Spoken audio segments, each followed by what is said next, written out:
쟁점이 될 만한 내용들을 이렇게 굉장히 폭넓게 다양하게 발표를 해주셨는데요. 이어서 성재일 교수님의 토론을 들어보도록 하겠습니다. 네. 제 차례인가요? 네. 네, 안녕하세요, 여러분. 어, 저는 토론을 맡은 명지대학교 법학과의 송재일이라고 합니다. 저는 이제 한국협동조합학회 편집위원장을 또 맡고 있습니다. 그래서 이렇게 여러분들 많이 어, 오실 줄 생각도 못했는데 이렇게 많이 와주셔서 정말 감사합니다. 그리고 우리 윤모림 박사님의 발표도 정말 잘 들었습니다.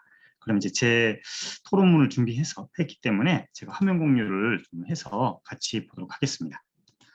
윤모림 박사님의 협동조합 기본법 개정 방향 연구, 협동조합 2.0 시대를 위한 고찰에 대하여라고 되어 있죠.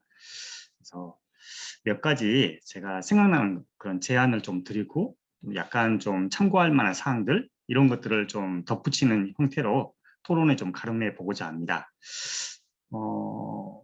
제 협동조합 실태조사에 대해서는 윤모림 박사님께서 여러 번 언급을 해주셨어요. 협동조합 실태조사를 해보니까 세상에 2만 개는 되는데 절반밖에 제대로 안 하고 액티브한 그런 그죠? 상태에 있고 나머지는 휴면 협동조합이더라. 상당히 좀 걱정이 된다. 뭐 이렇게 하면서 실태조사 이야기는 많이 언급을 해주셨고 또 법의 개정 방향에 대해서도 개정 내용에 대해서도 이렇게 얘기를 해주셨는데 하나 이제 좀 보충적으로 한다 그러면 항상 우리 이제 협동조합 기본법 11조에 보면 협동조합에 대한 정책에 대한 근거 조항이 있습니다. 그래서 기재부 장관은 협동조합에 관한 정책을 총괄하고 또 협동조합의 자율적인 활동을 촉진하기 위해서 기본 계획을 3년마다 수립을 해야 된다라고 되어 있어요. 그러니까 여기서 느껴지는 게 뭐냐면 기재부가 협동조합에 대해서 총괄부서구나. 약간 그런 생각도 있고요. 또 기재부가 그래서 이 담당하고 있는 이 협동조합 기본법 자체가 뭔가 좀 총괄적인 어떤 그런 성격의 법을 지향하고 있구나라는 걸 알 수 있거든요. 그리고 또 하나가 우리 이제 그 헌법에도 이제 명시되어 있지만 많은 자조조직들이 있어요. 그죠? 농어민의 자조조직도 있고 중소기업의 자조조직도 있고 또 소비자의 어떤 뭐 보호를 위한 어떤 그런 활동들도 자조조직의 그런 그 문맥으로 읽혀지는 그런 세 가지 형태가 있어요. 그죠? 그렇기 때문에 이러한 협동조합들은 기본적으로 자율성이라는 게 핵심이구나. 라는 것들을 이제 알 수 있는데 그런 것들을 좀 더 촉진해주기 위해서 하는 것이 기본 계획이에요. 3년마다 만들어지는데 그래서 언제 만들어졌나를 좀 봤더니 2014년, 15년, 16년 이렇게 하면 3년이잖아요. 그러면 그때 1차 계획이 만들어졌습니다. 그래서 그때는 이제 주로 좀 많이 만들자, 또 운영을 할 수 있도록 실제로 좀 도와주자. 말하자면 이제 뭐 우리가 인큐베이터라고 할 수 있죠. 그러니까 갓난아기 이런 느낌으로 협동조합을 그때 기재부에서 이렇게 좀 탄생도 시키고 좀 키워보자. 우리 2차는 이제 좀 더 이제 살이 좀 오르게 내실화를 시켜자라고 하는 게 15년까지 이루어진 2차 기본 계획입니다. 그래서 그걸 이제 계획도 세우고 이렇게 추진을 또 해왔어요.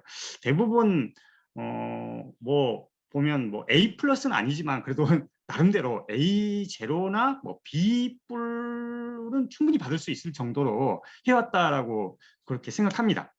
그리고 3차 기본 계획이 2020년부터 22년, 지금 이제 올해가 22년이잖아요. 그래서 올해가 이제 사실은 3차 기본 계획의 마지막 해인 거예요. 이제 그렇게 하고 났더니 이제 욕심이 생기는 거예요. 이제는 이제 유치원 정도는 이제 가는 것 같아라고 생각이 듭니다. 그러면 이제 초등학교를 보내야 되잖아요. 초등학교가 가면 완전 질적으로 변화가 됩니다. 우리 법적으로도 이제 어떤 의미가 있냐면 유치원까지는 애가 의사 능력이 없어요. 철이 하나도 안 드는 거예요. 뭐가 뭔지를 몰라요. 한데 초등학교에 딱 가면서부터는 의사 능력 자체가 좀 생기기 시작합니다. 그렇기 때문에 사회화라는 게 생기고 막 이런 거잖아요. 그러니까 이제 이래서 협동조합 2.0이라는 말이 맞는 것 같아요. 1.0은 태어난 거고 존재에 좀 중점을 뒀다 그러면 2.0은 그래서 우리 윤모림 박사님께서도 협동조합 2.0이라는 말을 이제 계속 그 발표문에 쓰셨어요. 그래서 그 의미가 아마 그런 뜻으로 보면 될 것 같고 이제 나중에 가면 이제 협동조합 3.0은 중학생 정도 되면은 완전히 의사 능력이 형성이 되는 거거든요. 보통 이제 우리 형사 미성년자가 초등학교까지잖아요. 그러니까 중학생 되면은 이제 형사적으로는 책임을 진다고요. 그죠?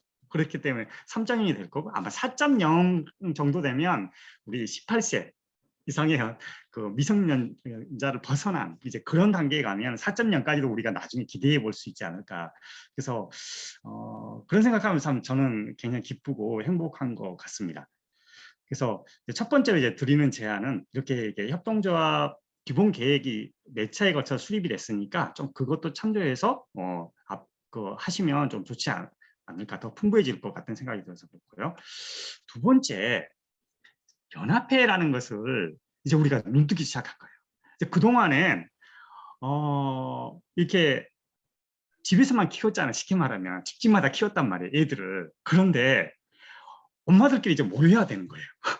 이제 그런 느낌으로 2.0 시대에 가면은 이제 초등학교에 가면은 뭐 학교 운영위원회도 하고 막 이러는 것처럼 뭔가 사회화가 형성이 되고, 그러면 이제 좀 더 정말 애를 집에서만 키우는 게 아니라 지역 사회가 같이 키우는 거죠. 그런 느낌으로 이제 연합회가 중요한 테마라는 데 공감을 합니다.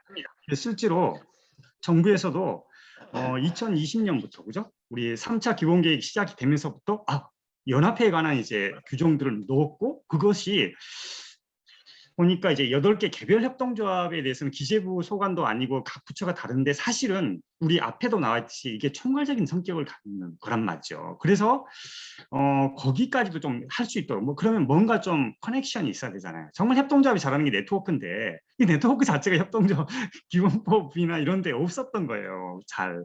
그래서 그걸 하기 위한 어떤 조직의 어떤 근거 조항으로서 이종협동조합 연합회 설립이 가능하도록 했다. 이런 내용들이 좀 있어서 윤모린 박사님께서도 좀 이런 내용을 좀 더 이게 좀 더 상세하게 이렇게 좀 적어 놓고 또 이렇게 연구를 해 보시면 뭔가 좀 보는 시야가 조금 더 달라질 것 같아요. 왜냐하면 기존에 협동조합 기본법에도 연합회가 있긴 있었어요. 근데 이종협동조합 연합회는 굉장히 혁명적인 거라고 저는 생각이 들어요. 우리 지금 이 풍토 내에서는 우리는 부처 간 칸막이도 심하고 솔직히 말하면 그렇잖아요. 같은 또 개별 협동조합들끼리도 서로 협동조합 간 협동이 안 되는 풍토잖아요. 그렇기 때문에 이 시도 자체가 혁명적이라는 얘기를 제가 드리고 싶어요. 그래서 윤문인 박사님께서는 뭐 생협, 신협 몇 개 안 된다. 그래서 조금 아쉽지만 첫 삽 뜨는 게 저는 중요하다고 생각하거든요. 그래서 그리고 특히 생협이나 신협 같은 데는 이런 욕구가 좀 강했어요. 근데 다른 이제 대해서는 조금 이제 입법 과정에서 그렇게 많은 참여 의지를 안 보였기 때문에 아마 되는 것부터 하고자 하는 그런 데부터 먼저 조문에 넣자라고 했던 생각이 듭니다. 특히 이제 우리 법률만 가지고는 그 정책 집행이 안 되거든요. 그래서 법 시행을 하려면 시행령이 있어야 되는데 이게 이제 바로 이제 그 9월 29일 날 시행이 됐고, 거기서 주요 내용들이 이제 밑에 있습니다. 네. 아까 이제 윤문희 박사님께서 잘 말씀해 주신 것이 있는데, 저는 이제 진짜 듣고 싶은 게 이런 거예요. 이렇게 우리 풍토가 좀 상당히 사실은 좀 척박해요, 되게. 싹이 우리가 4월에 이제 식목일도 있는데 뿌리 내리기가 상당히 척박한데, 이 이종협동조합 연합회가 진짜 법 규정에만 있는 게 아니라 실제로 이게 작동이 되려면 어떤 아이디어가 필요할까? 그죠? 그런 것 혹시 좀 고민해 보신 바가 있으면 조금 들려주시면, 뭐 가능하면 듣고 싶어서 한번 그렇게 한번 청해 봤고요. 그리고 세 번째로, 뭐니 해도 자본이 있지 않습니까? 우리 협동조합 하시는 분들이 사실은 이게 운동체 성격도 있지만 경영체 성격, 사업체 성격도 강하거든요. 실제로는 사업이 먼저예요. 왜냐하면 협동조합에서 보면 협동이 앞에 있습니까? 조합이 앞에 있습니까? 협동이 앞에 있어요. 그럼 협동이 뭐냐? 공동사업이란 뜻이에요. 조합은 뭐냐? 함께 합해진다는 뜻이에요. 사람들이 함께 합해져 있다는 것. 결사체란 말이에요. 그러니까 조직은 뒤에 있는 거예요.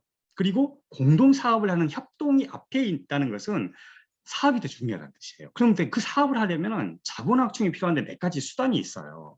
근데 먼저 비분할 자본금 도입하는 거, 그거 진짜 절실하다. 거기 저도 공감해요. 이거 안 되면은 이게 많은 부분 우리가 뭐 진짜 그렇잖아요. 자본 시장이 없기 때문에 협동조합의 주식 거래 이런 것이 안 되잖아요. 기본적으로. 그렇기 때문에 내부적으로 뭔가 할 수 있는 수단이 바로 비분할 자본금이라는 데 대해서 찬성하는데, 실제로 이제 그럼 우리가 좀 현실은 어떠냐? 그럼 굉장히 어렵습니다. 왜냐하면 이게 도입이 어려워요. 지금 제도 도입 자체가 어려워요. 왜 도입이 어려우냐 보면 첫 번째로 세금 문제가 있어요. 그러니까 아까 우리 영리 비영리 그런 성격 규정하고도 관련이 있는데, 그래서 세금 문제, 세제 혜택의 문제가 있어요. 그리고 두 번째로 그 이 배분 범위라든지 영리성 논란의 근거가 되는 바로 이제 원외거래, 즉 비조합원 거래에서 발생한 이익을 이것도 이 비분할 적립금에 포함할 거냐 말 거냐가 이게 진짜 핵심 쟁점입니다. 아마 이거는 협동조합의 공동사업이 항상 갖고 있는 숙명인 것 같아요. 왜냐하면 신규 조합원을 늘리려면 원외거래를 할 수밖에 없거든요. 왜? 누구나 처음엔 비조합원이에요. 처음부터 조합원인 사람 아무도 없습니다. 그러면 좀 알리고 뭔가 좀 이렇게 하려면 중간 단계에 어떤 그런 원외거래가 형성이 돼야 되는데, 근데 그거를 우리나라에서 너무 엄격하게 본다는 거죠. 참고로 자, 미국에서는 이제 예를 들어서 협동조합에 대한 정의가 법에 이렇게 돼 있어요. 4가지 요건이 있는데, 첫 번째로 조합원 간의 상호 이익을 도모할 것. 우리식으로 말하면 상호 부조인데, 우리는 상호 부조를 굉장히 좁게 봅니다. 좁게 봐요, 진짜. 상호 부조가 너무 좁게 봐요. 근데 이제 거기는 그게 아니라 조합원들을, 그러니까 말하자면 for the people, of the people, by the people 하면서 민주주의가 형성이 됐듯이 조합원들이 서로를 위해서 뭔가를 하면 조합은 상호 이익을 도모한다, 이렇게 보는 거죠. 첫 번째 요건 충족하는 거죠. 두 번째가 이제 1인 1표에 의한 의사결정 방법이에요. 그죠? 그리고 세 번째가 바로 이제 그 출자 배당이 8%를 넘지 않아. 연 8%. 야, 8%면 지금 이자율이 얼마입니까? 우리 연 이자율이 2%, 3%도 안 되잖아요. 그죠? 그런 거 생각하면 미국이 정말 널널한 거예요. 연 8%. 그럼 네 번째 요건이 뭐냐면 이제 원외 거래인데, 이것도 굉장히 널널해요. 즉 말하자면 그 비조합원 거래가 조합원 거래를 넘지 않을 것. 그러니까 이 조건만 충족을 하면서 협동조합의 어떤 성격을 갖고 있다면 협동조합으로서 지원을 해줘요. 세제 지원도 해주고, 독점 규제법 적용 배제도 해주고, 공동사업도 밀어주고, 그래서 이제 세계적인 대규모 협동조합이 미국에서는 탄생해요. 근데 우리는 그런 게 이제 너무 좀 좁게 보고, 세제도 진짜 없는데 안 해주는데 협동조합에 대해서도 막 상호부조, 소규모 막 이런 거 강조하다 보니까 너무 협동조합하기가 척박합니다. 그래서 비분할 자본금 제도 도입도 지금 굉장히 좀 굉장히 늦춰지고 있는 상태예요. 지금 안 될 수도 있어요, 솔직히 말씀드리면. 그래서 이제 우회로로 나오는 게 뭐냐면 우선 출자 제도 같아요. 저는 이게 그래도 지금 그냥 기재부에서나 이런 데서 굉장히 이거는 지금 시행령까지 밑에 보세요. 지금 마련됐습니다. 그러니까 우선 출자 제도는 굉장히 지금 속도가 빨리 가고 있는 거예요. 근데 윤모린 박사님이 잘 지적해 주셨듯이 이 우선 출자 제도가 양날의 검이에요. 이거를 너무 많이 늘리면 이게 뭐 아까 말씀드린 대로 출자 배당, 그죠? 이런 거 8%를 넘지 않을 걸 했는데, 이런 건 보고 들어오는 분들이 많아서 이제 그게 넘어가면 협동조합이 아닌 게 되는 거죠, 미국 기준으로서. 그래서 이게 정체성과 자본학중에서 양날의 검인데, 저는 지금 단계에서는 우리 아무리 해도 우리는 아직 배고파. 그래서 자본학중에 좀 더 비중이 들어가는 게 지금은 맞다고 봐요. 지금은 맞고, 정체성까지 유태로 정도까지 되려면 우리는 얼마나 많은 우선 출자를 받아야 될지 몰라요. 그런 생각이 좀 들었고요. 마지막으로 공제가 있어요. 공제. 우리는 공제를 너무 공제하고 있습니다. 협동조합의 생각에서 공제라는 생각을 공제하고 있어요. 빼버리고 있어요, 우리는. 사실은 협동조합 탄생 이전부터 협동조합의 모태가 되고 협동조합의 발전과 맥을 같이 하고 있는 게 공제예요. 공제를 영국에서는 friendly society, 우리말로 치면 이제 friendly, 우애의 조합이다. 우애의 사회, 그러니까 society가 이제 우리말로 하면 협동조합인 거예요.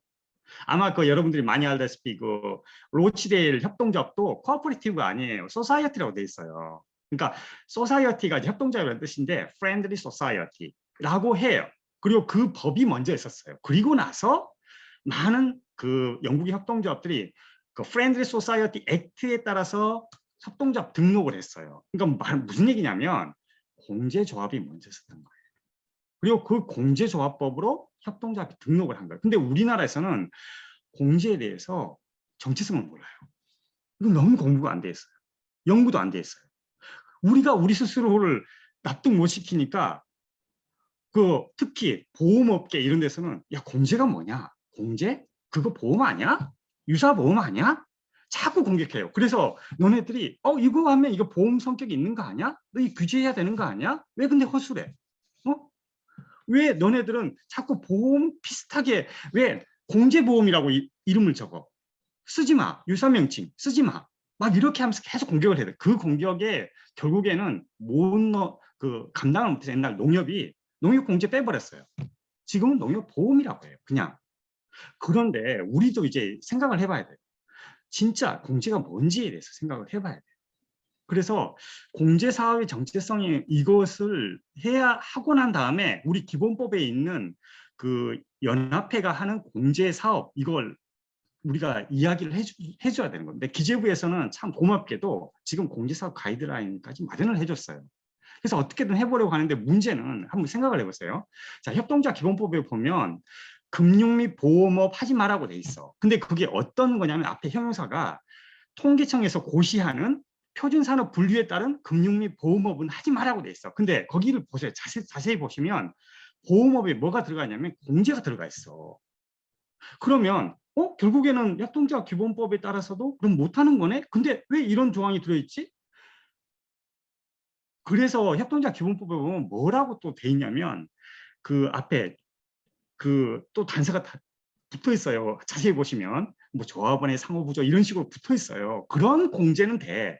그러면 말하자면 지금 우리가 아는 공제라고 하는 것이 짬뽕이라는 얘기예요. 즉 금융 및 보험업법에 속하는 공제도 들어있고 그 아닌 공제도 들어있는데 그게 몽땅 다 표준산업분류엔 또 들어있고 막 이런 식인 거예요.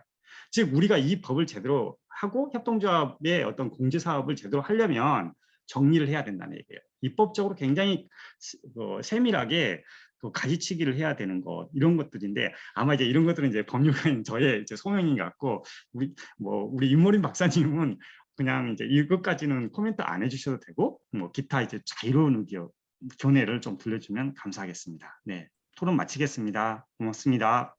네, 굉장히 친절하고 꼼꼼하게 토론을 해주셨는데요. 네, 송재인 교수님 토론 감사드리고요.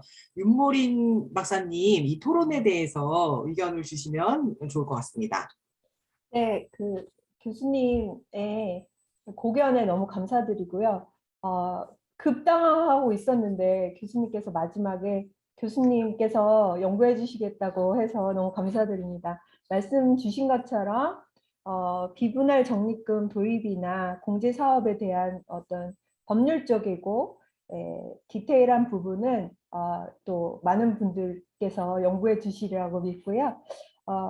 말씀 주신 것에서 뭐 제가 드릴 수 있는 뭐 디펜스는 아니고요. 짧은 소견이라면 소견이고 협동조합 3.0에 대한 좋은 아이디어 이런 것도 감사드리고요. 일단 연합회 활성화는 정말 지금 협동조합 내실화에 있어서 가장 큰 역할을 할 수 있다고 생각합니다. 그래서 독일 같은 경우에 뭐 더 잘 아시겠지만 1934년에 협동조합 법 개정에서 모든 협동조합이 연합회에 가입하게 해서 또 연합회가 감사를 하도록 해가지고 의무화해서 협동조합의 건전성도 높이고 또 협동조합이 건실하게 성장할 수 있도록 토대가 마련되었잖아요. 그러니까 협동조합 간 협동을 통해서 연합회의 역할을 강화하면서 내실화 제고도 하고 또 성장도 이끌어주는 그런 어머니와 같은 역할을 하고 있기 때문에 우리나라도 그러한 해외 선진 사례를 도입해서 연합회의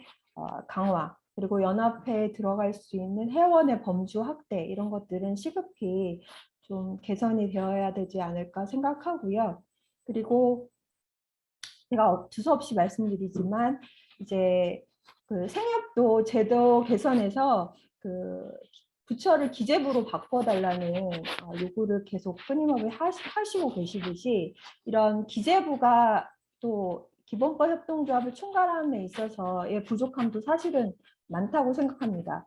생협 측에서는 기재부로 부처를 이관해달라고 하지만 또 기본법 협동조합 측에서는 기재부 대신에 차라리 중기부로 가는 게 낫지 않느냐 이런 농담 어린 자조 섞인 표현도 하고 있을 정도로 아무것도 하고 있지 않다라는 얘기도 있거든요. 그래서 이런 어떤 부처 간 칸막이의 문제도 있지만 또 법적인 제도 개선도 필요하지만 실제로 담당하는 부처도 많은 관심을 가지고 정책적인 제도적인 지원에 앞장서야 되지 않을까라는 말씀을 좀 드리고 싶고요.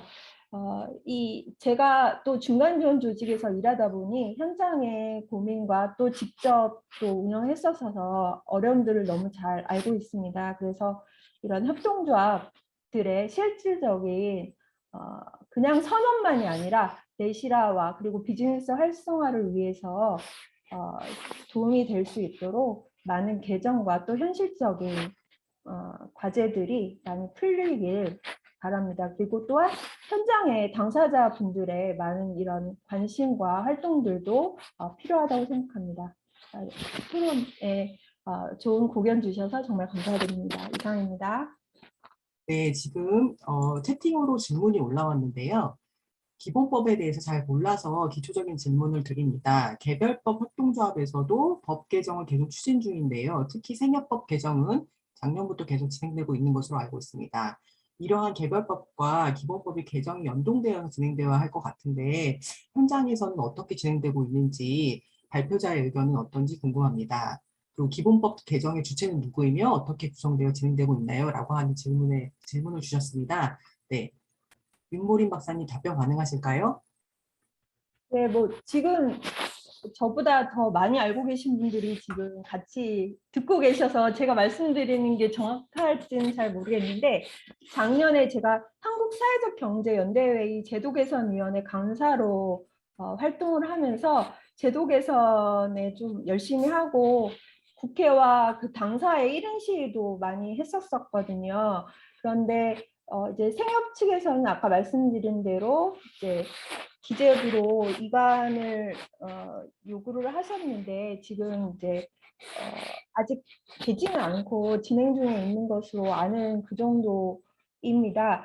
그런데 그 제도 개선 상황에서는 이런 어떤 개별적인 이슈보다 사회적 경제 기본법 제정에 포커싱이 된 작년 한 해였기 때문에 좀 개별적인 사항은 조금 뒤로 물러난 경향이 없지 않아 있어요. 그래서 현장에서는 이런 개별 상황은 각 그 어떤 생협이면 생협 주체분들이 오히려 더 앞장서서 개정을 위한 노력들을 하셨던 걸로 알고 있습니다. 예, 그 정도로 말씀드릴 수 있겠습니다. 네, 그 기본법하고 다른 개별법 그렇게 연계해가지고 뭔가를 하기가 좀 쉽지 않죠. 우리나라 지금 입법 여건상. 왜냐하면 각 부처마다 자기 소관 법률이 있고, 정확히 말하면 부처도 아니죠. 자기 소관 그 부에 과가 있어요. 그 과에서 하는 거기 때문에 거기 과장님, 사무관님 이런 분들이 이제 좀 많이 이렇게 개정할 사항이 뭔가 또 이렇게 해서 뭐 우리 민간의 시민단체나 이런 뭐 협동조합과 학계의 어떤 의견도 좀 듣고 막 그렇게 하다 보니까 뭐 그 소관 부처 법 개정하는 데만도 그 현안이라 그 기본법하고 서로 연계해가지고 막 하는 건 그런 것까지는 쉽지는 않은 것 같고요. 그래서 이제 우리나라에서 이제 그런 기능이 좀 필요한 거죠. 쉽게 말씀드리면. 그리고 기본법 개정의 주체는 이제 아무래도 기재부에서 주도하는 거고 거기에 이제 그 국회에서 그죠, 의원 발의를 하거나 아니면은 뭐 정부가 발의를 하거나 이런 식으로 해서 안이 짜여지는 것 같습니다. 네. 거의 매년 하는 작업이라고 보시면 됩니다. 이 개정은. 네. 네, 이상입니다. 네, 잘 들었습니다. 질문 중에서 지금 권응환 박사님이라는 분이 사단법인 협동조합 협회라는 곳이 생겨나는데 용어가 적당하냐고 질문을 주셨는데요. 그 네. 사단법인인데 협동조합 협회로 협동조합을 또 만드는 이런 모순에 대해서 용어가 적당한가 이런 질문이시지 않을까 싶은데 협동조합 기본법상 우리의 기본적인 상식에는 어긋나지만 협동조합만 들어가면 설립이 가능하게 돼 있어요. 그래서 사단법인이지만 협동조합이 들어갔기 때문에 아마 법적으로는 설립이 될 수 있는 참 희한한 상황도 벌어졌던 것 같습니다. 네, 예. 오늘 지금 1시간이 거의 다 됐습니다. 그래서 오늘 발표해주신 윤모린 박사님과 토론에 참여해주신 송재일 교수님께 감사드립니다. 그리고 이제 참여해주신 청중분들께도 감사드리고요. 저희가 오늘 세미나는 유튜브에 녹화가 돼서 유튜브에서 다시 들으실 수가 있습니다. 그래서 이제 관심이 있거나 좀 궁금하신 분들은 다시 확인해 주시면 될 것 같고요. 저희 다음 세미나는 2회 학술 세미나는 5월 20일에 이제 진행이 될 예정이고요.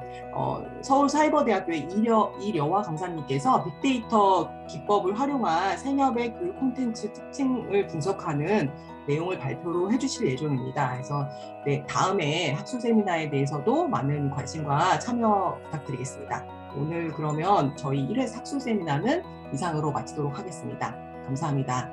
감사합니다.